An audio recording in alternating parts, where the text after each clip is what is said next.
Vous êtes sensible au regard des autres, vous n'arrivez pas à être vous-même complètement car la peur du jugement vous étouffe. Regardez cette vidéo jusqu'au bout, je vous donne 5 astuces pour vous débarrasser de la peur du regard des autres. Pour voir en priorité mes conseils et astuces sur le développement personnel et développer votre mindset et votre motivation, abonnez-vous à ma chaîne YouTube et cliquez sur la cloche pour être notifié à chaque nouvelle vidéo. Qu'est-ce qui fait qu'on accorde tant d'importance au regard des autres? Comment ignorer le regard des autres et leur jugement? Savez-vous que ça peut même être une phobie et que ça s'appelle la blémophobie?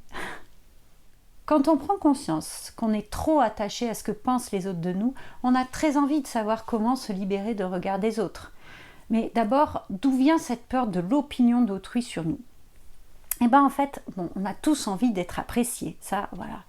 On a souvent peur du jugement des autres, peur des moqueries. Il se peut qu'on ait un déficit d'estime de soi et de confiance en soi. Ça peut venir de la peur d'être rejeté, ou alors de l'éducation. Par exemple, vous avez déjà entendu « Non, non, ne dis pas ça, qu'est-ce qu'ils vont penser ?» Ce genre de choses. L'hypersensibilité ou l'hypersusceptibilité. On va voir pourquoi. Astuce numéro 1. Apprendre à se connaître. On a tous envie d'être aimé, apprécié. Et subir des moqueries n'est jamais une partie de plaisir. Mais un ego un peu trop présent peut nous faire penser que tout tourne autour de nous et que nos moindres faits et gestes vont être observés à la loupe. Bien sûr, ce n'est pas le cas. On va voir comment être moins sensible à la critique, oser faire les choses malgré la peur du regard des autres et finalement apprendre à s'en foutre royalement. Le b.a.-ba du détachement du jugement des autres, c'est de se connaître, savoir qui on est, être conscient de sa singularité, de sa personnalité, ses goûts ainsi que ses valeurs. Ça peut paraître simple, mais quand on y pense, vraiment, c'est d'abord important et l'exercice est super intéressant à faire.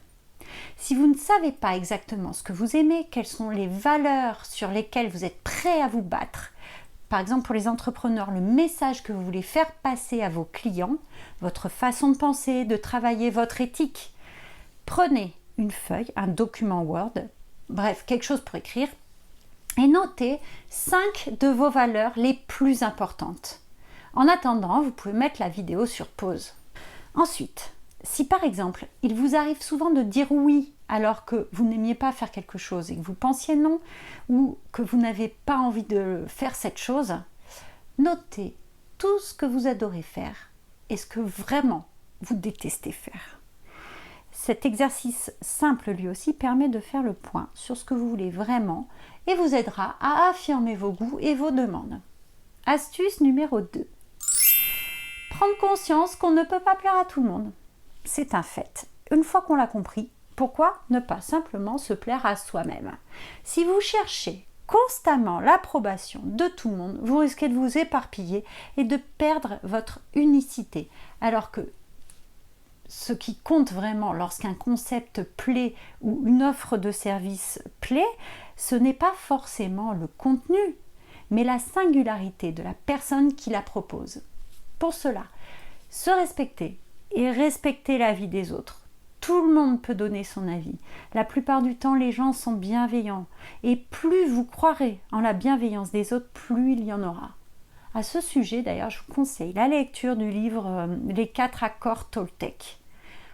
Ce livre est vraiment super. Quand on vous demande votre avis, prenez l'habitude de répondre. Pas du comme tu veux, ça m'est égal. Non, on vous demande votre avis, donnez-le. Un avis constructif, c'est toujours intéressant. Et en retour, si on vous donne un avis sur ce que vous faites, demandez à ce qu'il soit constructif. Mais gardez en tête que si ce que vous faites vous plaît à vous, c'est le plus important. Vous pouvez demander l'avis des autres, mais ça dans une vision de construction et pas de doute. Astuce numéro 3. La confiance en soi. C'est évidemment la clé pour se détacher de ce que pensent les autres de vos actions. Confiance en ce que l'on est capable d'entreprendre et en son pouvoir de réussite. Augmenter la confiance en soi, c'est un travail de tous les jours. à ne pas négliger. Même quand vous commencez à en voir les bénéfices, vous continuez ce travail. Pour rebooster votre confiance, vous pouvez régulièrement noter vos réussites, se rappeler de l'état d'esprit dans lequel vous trouviez avant cette réussite et celui dans lequel vous êtes une fois que vous savez que vous pouvez réussir. Mais même une petite réussite, hein. Vous sentez là comme c'est différent quand vous savez que vous pouvez réussir. Donc vous renotez tous vos points forts sur lesquels vous pouvez vous appuyer quand c'est un peu compliqué. Vous pouvez aller voir d'ailleurs ma vidéo sur le thème de la confiance en soi. Astuce numéro 4. Affirmer sa position et développer son estime de soi. L'estime de soi basse, c'est une des raisons de la peur du regard des autres. L'estime de soi, qu'est-ce que c'est ?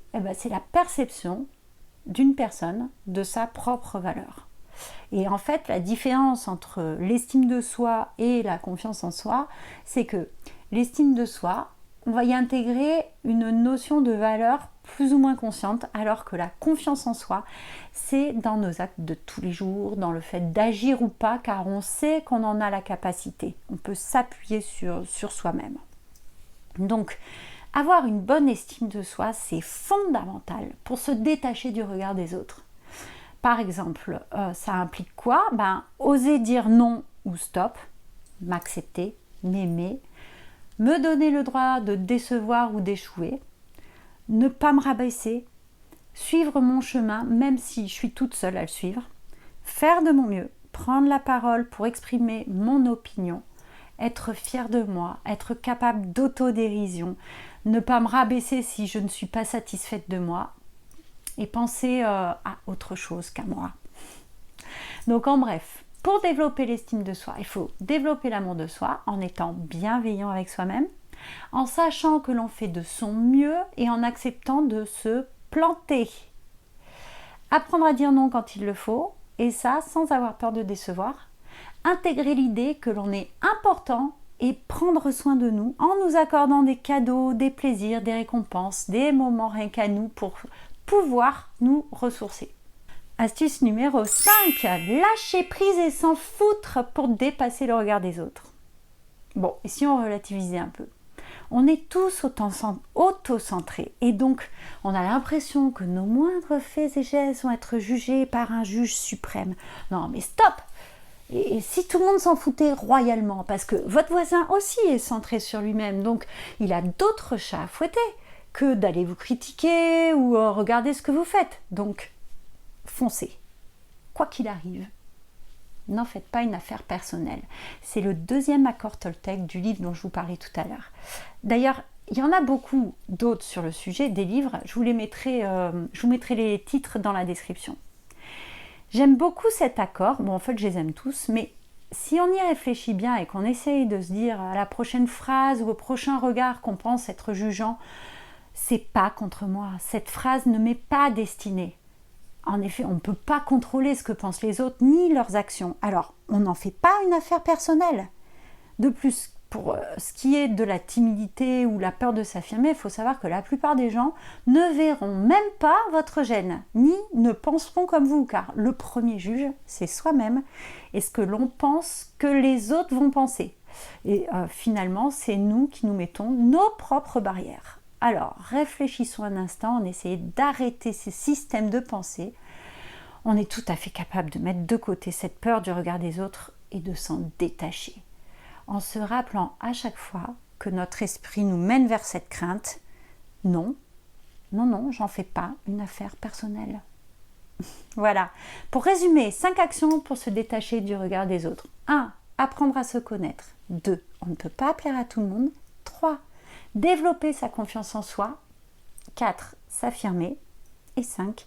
Lâcher prise et s'en foutre. Je vous remercie d'avoir regardé cette vidéo jusqu'au bout. N'oubliez pas de mettre un pouce bleu si elle vous a plu et dites-moi en commentaire si ces astuces vous sont utiles et par quoi vous allez commencer. La semaine prochaine, on parlera objectif. À bientôt!